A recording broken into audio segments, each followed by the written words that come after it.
지난주 가르쳐 드렸죠. 매일 아침마다 무슨 외침으로 하루를 살자고 그랬죠?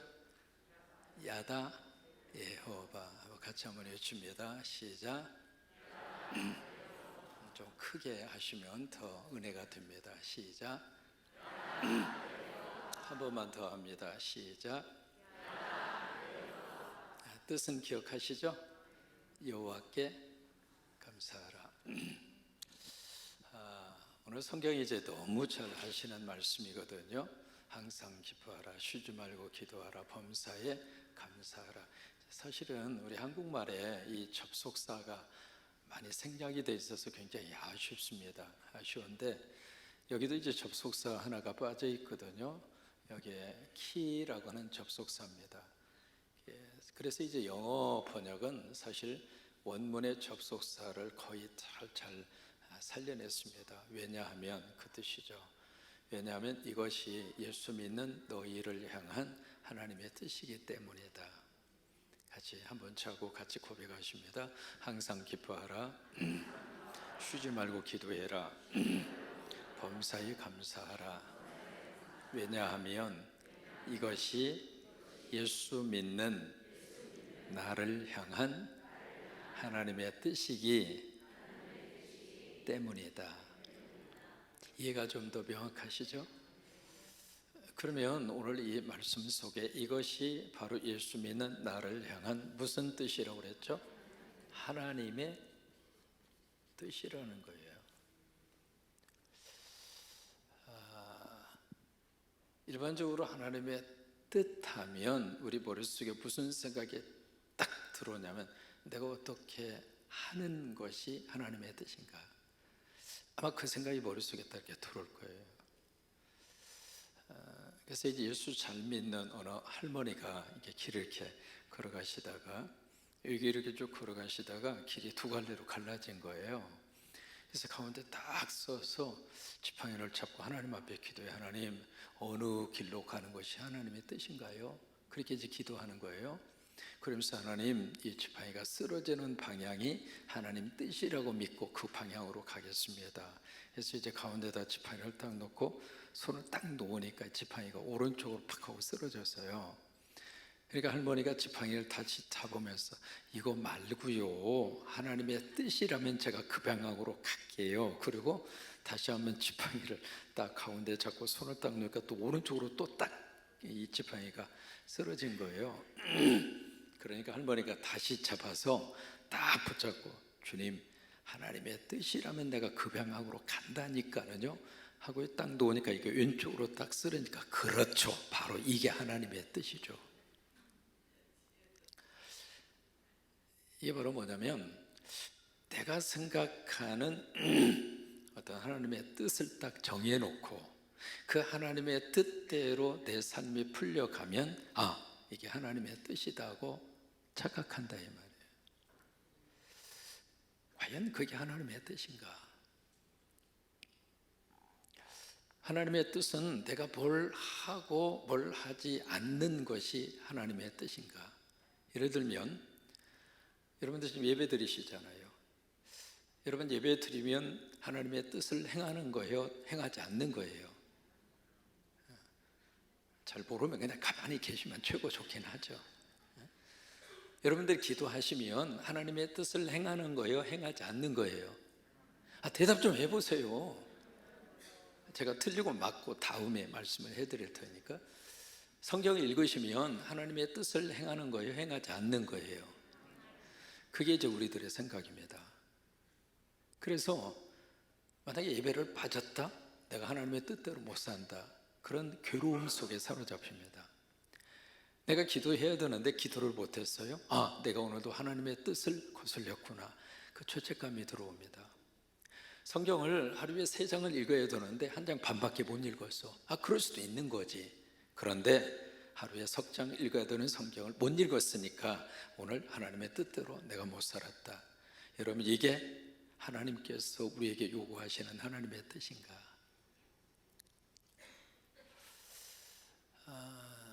하나님의 뜻이라고 하는 책이 있습니다. 제너럴 시처라고 하는 목사님이 쓰신 책인데 그 제너럴 시처 목사님은 제가 다녔던 훌러 신학교 출신이거든요. 제가 있었던 캘리포니아 그쪽에서 목회를 하신 목사님이었습니다. 그분이 이제 가스 윌이라고 하는 이 책을 썼어요. 목사님과 두 아이와 장모님과 그리고 딸 그리고 사모님과 함께 어디 고속도로를 달리고 있었는데, 반대쪽에서 이제 음주 운전을 하는 운전사가 반대 방향으로 치고 들어와서 이 차를 정면으로 들여봤습니다. 엄청난 교통사고가 났죠. 그 자리에서 장모님이 돌아가시고 사모님이 돌아가시고 딸이 죽었습니다. 두 아들과 목사님만 겨우 그 엄청난 교통사고 속에서 구사일생으로 살았습니다. 이 사고가 있은 그날부터 이 시처 목사님은 몸부림치면서, 여러분 그 충격이라고 하는 것은 말로 다 할 수 없잖아요. 그 엄청난 충격 속에 2년 동안 폐인처럼 살았습니다. 그 2년 동안 이 저널을 이 시처 목사님이 계속 물었던 질문이 있습니다. 과연 이게 하나님의 뜻입니까? 도대체 하나님의 뜻은 뭡니까? 그렇다고 내가 목회 기그리 한 것도 아니고 하나님이 이런 벌을 받을 만한 짓을 한 것을 아무리 생각해도 없고, 어떻게 이 엄청난 사고로 내 장모님이, 내 아내가, 내 딸이, 그래서 2년 동안요 박씨름하면서 갈등하면서 고민하면서 그 질문을 계속 던집니다. 과연 하나님의 뜻이 뭡니까? 도대체 하나님의 뜻이 뭡니까?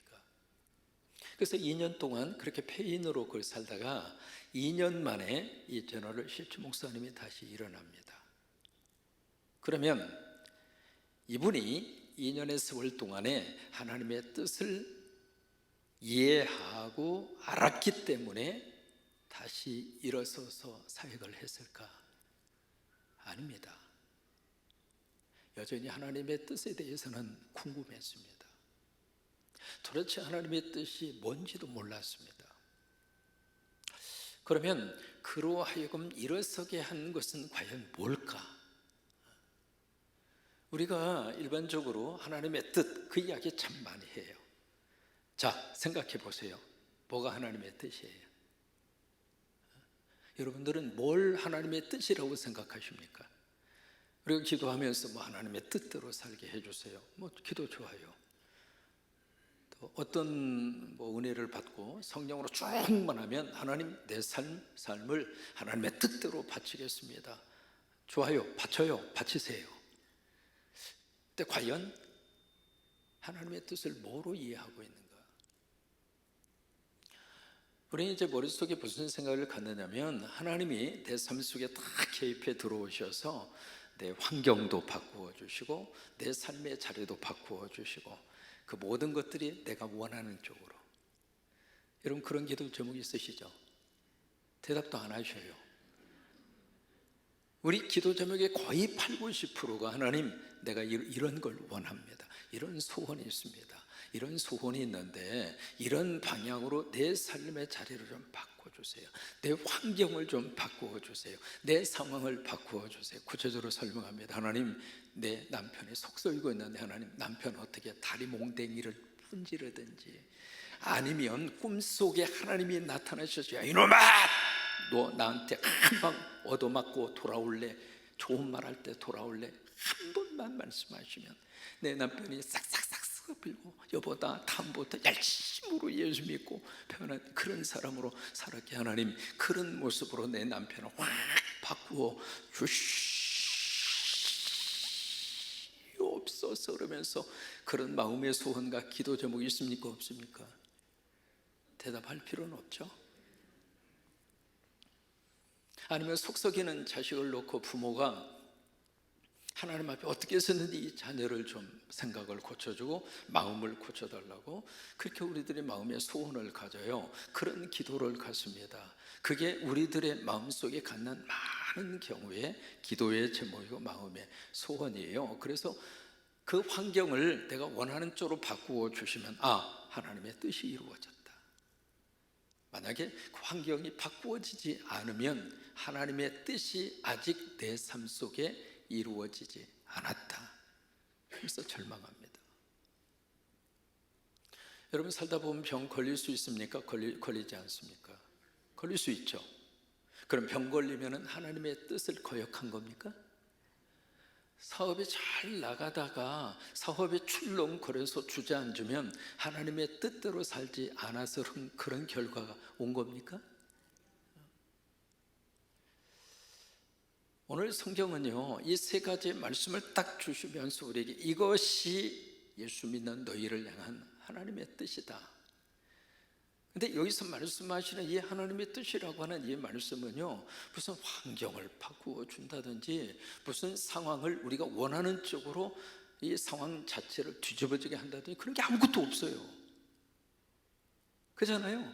여기 데살로니가전서 5장 16절 18절 아무리 읽고 원문을 읽고 다른 번역서를 읽고 많은 경우의 성경을 수없이 갖다 놓고 대조를 해서 읽어도 이것이 하나님의 뜻이야. 바로 예수 믿는 너를 향한, 그렇게 하나님이 말씀을 해 주시고 있는데, 이 하나님의 뜻이라고 하는 이 말씀 속에 우리가 생각하는 그런 하나님의 뜻에 대한 부분은 없다 이 말이에요. 그러면 오늘 이 말씀이 우리에게 뭘 도전하고 있는가? 어떤 상황이 바꾸어져서 하나님의 뜻을 이루게 해달라고 하는 그런 우리 기도와 오늘 성경이 말씀하시는 하나님의 뜻이라고 선포하는 이 말씀과는 의로 괴리가 많아요. 그래서 우리가 하나님의 뜻, 이 문제를 가지고 고민하고 있는 겁니다. 그러면 오늘 이 데살로니가전서에서 말씀하시는 이 하나님의 뜻, 이건 바로 뭐냐면 나에게 주어진 상황과 나에게 주어진 환경, 그것을 어떻게 해서든지 내가 원하는 쪽으로, 내가 바라는 쪽으로 이것이 바꾸어지기를 바라는 그 제목이 아니라, 어떤 상황이 내 삶 속에 주어진다 할지라도 그 속에서 어떤 삶의 태도를 가질 것인가, 그 문제입니다. 아멘입니까? 그 문제예요. 환경 문제가 아니라 태도 문제입니다.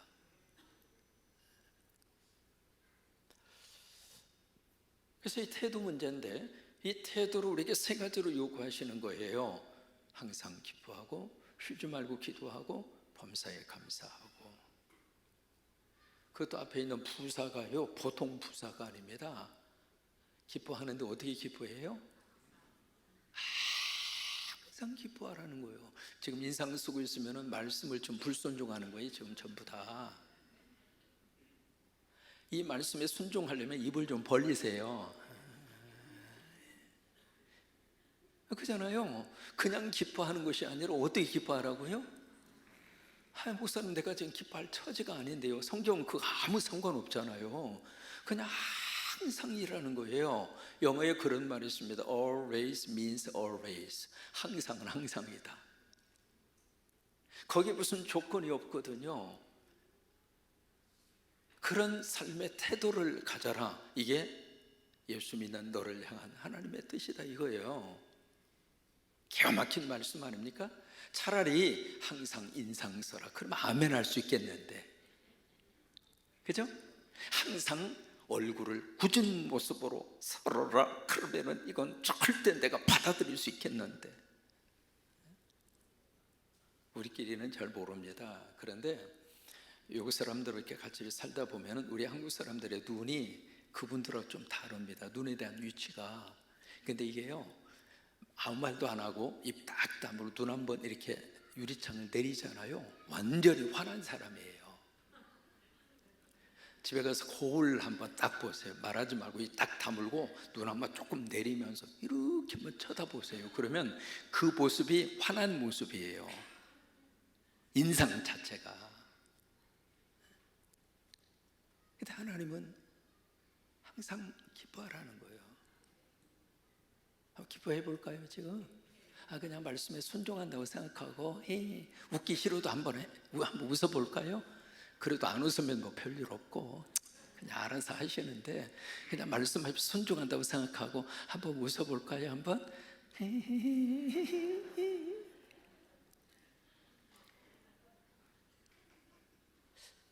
도대체 이게 뭐가 하나님의 뜻인가? 마치 나사 풀린 사람처럼, 마치 무슨 뭐 저기 한 사람처럼 뭐 좀 이렇게 생각할 정도로 희죽희죽 거리면서 뭐 그런 모습이 무슨 하나님의 뜻인가? 또 하나 있는 말씀 뭐예요? 쉬지 말고 뭐 하라고요? 기도하라는 거. 이건 조금 받아들일 수 있겠어요. 왜? 기도는 하나님이 좋아하신다고 배웠으니까 이건 하나님의 뜻이겠다 그 생각이 되잖아요. 근데 세 번째, 감사하는데 어떻게 감사해요? 이 범사라고 하는 게 그 어떤 조건 속에서도 그 말이에요. In all circumstance란 말이거든요. 어떤 상황 속에서도 give thanks to God, 하나님 앞에 감사하라 그 말이거든요. 그럼 애가 성적이 1등에다가 꼴등으로 내려가서 그래도 그 말씀을 순종하면서 하나님이 꼴등 주신 것을 감사합니다. 아멘이 나옵니까? 도대체 이게 뭐가 하나님의 뜻인가? 오늘 이 성경은요, 우리 속에 참 놀라운 도전을 주고 있습니다. 하나님은 내 삶의 환경을 바꾸는 분이 아닙니다. 무슨 얘기냐면 우리가 믿는 하나님은 전능하신 하나님이십니다. 그렇다면 내 삶이 하나님 손 안에 있다고 믿으십니까? 아멘할 수 있잖아요. 왜? 전능하신 하나님인데 내 삶의 모든 것을 하나님의 주관하에 하나님의 역사하심 속에 내 삶이 들어있다, 그렇게 믿을 수 있잖아요. 하나님 전능하시다며 왜 이렇게 아멘하기를 주저하세요? 아멘할 수 있잖아요. 너무 조심스럽게 답을 하시려고 하는 것 같아요. 저 절대 꾸중 안 합니다. 자신 있게 대답을 하세요. 설교는 원사이드로만 하면 재미가 없어요. 같이 주고받고 그래야 졸립지도 않고 그래야 머리에 좀 남고 그러지, 아무 말도 안 하고 있으면 그러면 졸립기도 하고 머릿속에 남는 것도 없고 그래요. 그러니까 저렇게 질문을 던지면 대답도 좀 해주시고 좀 부탁해요. 저 혼자서만 팍 하고 그냥 가만히 아멘하고 가려고 생각하지 마시고 질문하면 이렇게 앞으로 대답도 좀 잘 해주시게 되기를 최삼 부탁드리론 바이올시다.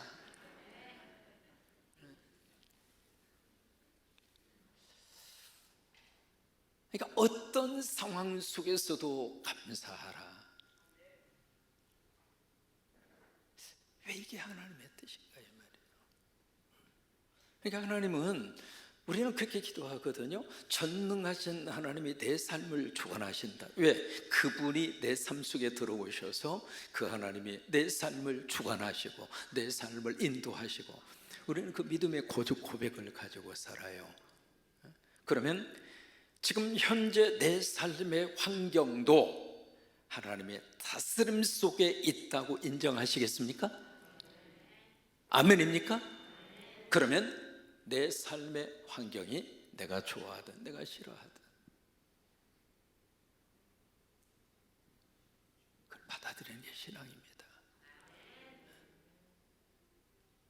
믿음이 좋은 사람은 잘 나가니까 그 속에서 내 환경이 잘 풀어지고, 그러면 하나님이 나와 함께 하시고 나를 도와주시고 나를 다스려 주시고, 그렇지 않고 내 삶이 꼬이고 문제가 잘 해결이 되지 않고 아이들이 속을 썩이고 경제적으로도 어렵고, 그러면 하나님이 내 곁을 떠나시고, 그런 하나님인가? 그러니까 이 환경 이 자체는 하나님의 다스림 속에 있다, 그렇게 인정하고 그렇게 받아들이고 우리는 사는 거예요. 왜요? 우리는 하나님을 믿고 사니까. 그 하나님의 전능하신 분이고 그 하나님의 역사를 주관하시는 것처럼 개인의 삶도 그 하나님이 들어오셔서 하나님께서 내 삶을 이끌어 가신다고 믿는다면 내 삶에 대한 모든 환경도 하나님이 다스리고 계신다. 그러니까 그 환경 자체를 바꾸어 주든 바꾸어 주지 않든 그건 하나님의 영역이고, 기도는 할 수 있습니다. 그러나 그 기도가 어느 쪽으로 응답이 되든 그것은 나는 기도할 뿐이고, 기도 응답의 주권자는 하나님이시니까 내 뜻대로 기도가 응답이 될 수도 있고 그렇지 않을 수도 있고. 중요한 것은, 그렇다면 내 삶의 환경을 다스리는 그 하나님의 다스리심을 우리가 믿는다면 그 어떤 상황과 형편이 나에게 주어져 있다 할지라도 그 속에서 이미 드러난 하나님의 뜻을 받아들이고 사는 것이 하나님의 뜻이라고 하는 거예요. 그 삶의 태도가 뭔가? 항상 기뻐하고 쉬지 말고 기도하고 범사에 감사하라는 거예요. 빌립보서 4장 13절 말씀, 제가 너무 좋아하는 말씀이죠. 내게 능력 주신 자라서 내가 모든 것을 할 수 있다. 여러분, 그 말씀을 우리가 오해합니다. 아, 그래, 나 할 수 있어, 나 예수 믿고 얼마든지 나 할 수 있어, 불가능을 가능케도 할 수 있고, 그런 어떤 가능성의 어떤 긍정적 사고 방식의 근거로 사도 바울이 그 말씀을 우리에게 들려주었을까? 그게 아닙니다. 4장 13절 이전에 11절 말씀부터 읽으셔야 돼요. 거기에 내가 풍부에 이를 줄도 알고 피천에 이를 줄도 알고 배부름과 배고픔과 풍부와 궁핍에도 일체의 비결을 배웠다 그랬어요. 그 두 가지의 것이 극을 이루고 있습니다. 배고픔과 배부름, 풍부와 궁핍, 극단적 상황이잖아요. 그 두 가지 극단적 상황이 같이 대조를 이루고 있는 겁니다. 그것을 딱 제시하면서 내가 배부름에도 처할 수 있고 배고픔에도 나는 처할 수 있다. 내가 풍부에 처할 수도 있고 비천에 처할 수도 있다. 그래서 나는 일체의 비결을 배웠다. 그러면서 그 다음 하시는 말씀이 내게 능력 주시는 자라서 내가 모든 것을 할 수 있다. 그 말씀이 나가는 거예요. 어느 상황이든지 나는 하나님의 뜻을 붙잡고 나는 삶의 태도를 가지고 살겠다, 그 말이에요. 그게 그 말씀이에요. 여러분, 이게 믿음 안에서 우리가 다시 한번 깨달아야 할 삶의 태도입니다. 사도행전 16장이 선교 역사의 큰 하나의 전환점을 이루는 장입니다. 거기에 이제 복음을 가지고 터키에, 지금이 이제 저쪽 흑해 쪽이죠. 거기에서 이제 무시아라고 하는 그 지역에서 비두니아 쪽으로 가려고 애를 썼다고 그랬어요. 그 이야기는요, 그 비두니아 쪽으로 이 선교 방향을 가지고 하려고 하는 것이 바울의 계획이었고, 그래야 정상이라고 생각한 거예요. 그게 하나님의 뜻이라고 생각했죠. 아니, 뜻이라고 당연히 생각할 만한 그런 환경이에요. 그런데 예수의 영이 허락하지 않는지라. 그래서 두로아 지역에서 마게도니아 사람이 환상을 보고 에게해를 건너서 유럽 지역으로 가잖아요. 이게 우리가 하나님의 뜻을, 아까 할머니 이야기했습니다마는, 내가 딱 하나님의 뜻을 정해놓고 그 하나님의 뜻대로 지팡이가 왼쪽으로 딱 쓰러져야 아, 하나님의 뜻이 드디어 이루어지는구나. 그게 아니라고 하는 거예요. 어떤 상황이 주어지더라도 그 속에서 성경을 통해서 읽어주신 그 말씀을 가지고 그 삶의 태도를 가지고 살아내는 것, 그게 하나님의 뜻이라고 하는 거예요. 서도에 말씀드린 제너럴 쇼처의 그 목사님, 2년 동안 갈등했다고 말씀드렸잖아요. 2년 동안 고민했다고 말씀드렸죠. 어떻게 이분이 2년 만에 일어설 수가 있었는가? 하나님의 뜻이 깨달아져서 하나님의 뜻이 이해가 돼서 아니에요. 영원히 하나님의 뜻은 풀리지 않았어요. 우리가 하나님의 뜻이다 말은 합니다마는 그 하나님의 뜻이 속 시원하게 하나 더하기 하나는 둘이다 그런 공식으로 우리에게 오는 게 아니에요. 그 하나님의 뜻은 영원히 풀리지 않는 숙제였어요. 다만 이 목사님이 그 주어진 상황, 이미 장모님도 세상을 떠나고 산모님도 세상을 떠나고 딸도 세상을 떠났습니다. 이제 그 목사님 곁에 누가 남아있는가? 아들 둘이 남아있어요. 그 아들 둘을 보면서 이 목사님이 일어선 거예요. 왜? 아들을 위해서 살아야 되겠다. 그게 현실이었어요. 그의 상황 자체가 바꾸어져서 다시 일어나서 사역을 한 것이 아니라 자신의 인생 속에서, 삶 속에서 두 아들을 보면서, 그래, 내가 여기서 좌절하면 안 되지, 여기서 내가 꼬꾸라지면 안 되지. 그래서 이 목사님이 다시 일어서서 사역을 감당하게 된 이유가 거기에 있었어요. 여러분, 우리 상황 속에 내 상황과 형편과 사정이 바꿔지지 않더라도 그러나 내 삶에 주어진 환경 속에서 우리는 하나님의 뜻을 물으면서 거기서 우리가 변화된 사람이 돼서 변화된 모습으로 우리가 살면 환경도 상황도 하나님께서 바꿔주신다고 하는 거예요. 이게 하나님의 뜻을 향한 크리스찬들의 삶의 태도입니다. 그 첫 번째가 항상 뭐 하라고요? 기뻐하라는 거예요. 오늘 우리가 이것을 좀 한번 회복했으면 좋겠어요. 왜냐하면 우리는 너무 근엄해.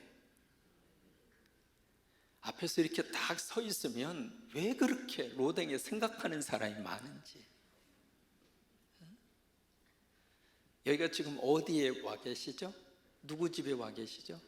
아버지 집이에요. 여러분들은 지금 어떤 모습으로 여기 와 계십니까? 하나님의 자녀의 신분으로 왔습니다. 만약에 자녀들이 부모님 댁에 왔습니다. 와가지고 부모님 앞에 부모님이 이렇게 계시는데 그 앞에 자녀가 오래간만에 왔어요. 왔는데 인상 팍 쓰고 한숨 푹푹 내쉬우면서 아무 말도 안 하고 그렇게 앉아 있으면 부모로서 참 마음이 편해요? 근데 왜 교회 와서는 그러냐고요? 목사님, 기뻐할 일이 있어야 기뻐하지. 오늘도 회사 가서 덩덩어도 터지기만 하고 오늘 또 고객하고 얼마나 씨름을 했는데 무슨 기뻐할 건덕지가 있어야 기뻐하지. 그러면 하나님 앞에 좀 따지라고. 좀 따져보세요. 하나님이 이렇게 말씀하시는데 하나님 내 현실 모르잖아요. 지금 모르는 하나님이 나보고 이렇게 살라고 그러면 어떡합니까? 그러면서 좀 하나님 앞에 따지든지 아니면 따질 마음이 없으면 말씀대로 아멘하고 하든지 둘 중 하나는 선택해야 될 거 아니겠어요? 항상 어떻게 하라고요? 기뻐하라고요. 이것이 하나님의 뜻이라고 하는 이 말씀 앞에 여러분들이 너무 잘 아는 말씀이어서 이 하나님의 뜻에 대한 문제를 다시 도전한 거예요. 다시 한번 기억하면서 우리가 하나님의 뜻대로 살려고 애를 쓰고 하나님의 뜻이 이루어졌으면 좋겠다. 그 기도의 제목을 가지고 우리들이 사는데 정작 하나님이 우리에게 원하시는 것은 바로 이건데 기쁘게 살고 웃고 살고. 예를 들으면서 처음에는 굳은 얼굴의 표정이었는데 설교 들으면서 하나씩 풀어져서 나중에는 무장해쟁된 사람처럼 이게 은혜 받는 건데 처음에 긴장된 모습으로 딱 앉아있던 애 가면 갈수록 더 긴장하는 거예요. 마치 목사하고 한바탕 한번 겨뤄볼 정도로. 뭐 그럴 필요는 없잖아요. 그러니까 여기 하나님의 은혜의 자리에 와서 성령의 터치하심으로 나의 이 긴장된 모습에 무장을 다 내려놓고 그저 그 말씀이 나에게 요구하는 바가 그거라고 하는 것이 이해가 되고, 그 말씀이 내 속에 하나님의 역사하심으로 내 안에 감동으로 밀려오면 한번 그렇게 살아보자고요. 그렇게 한번 해보자고요.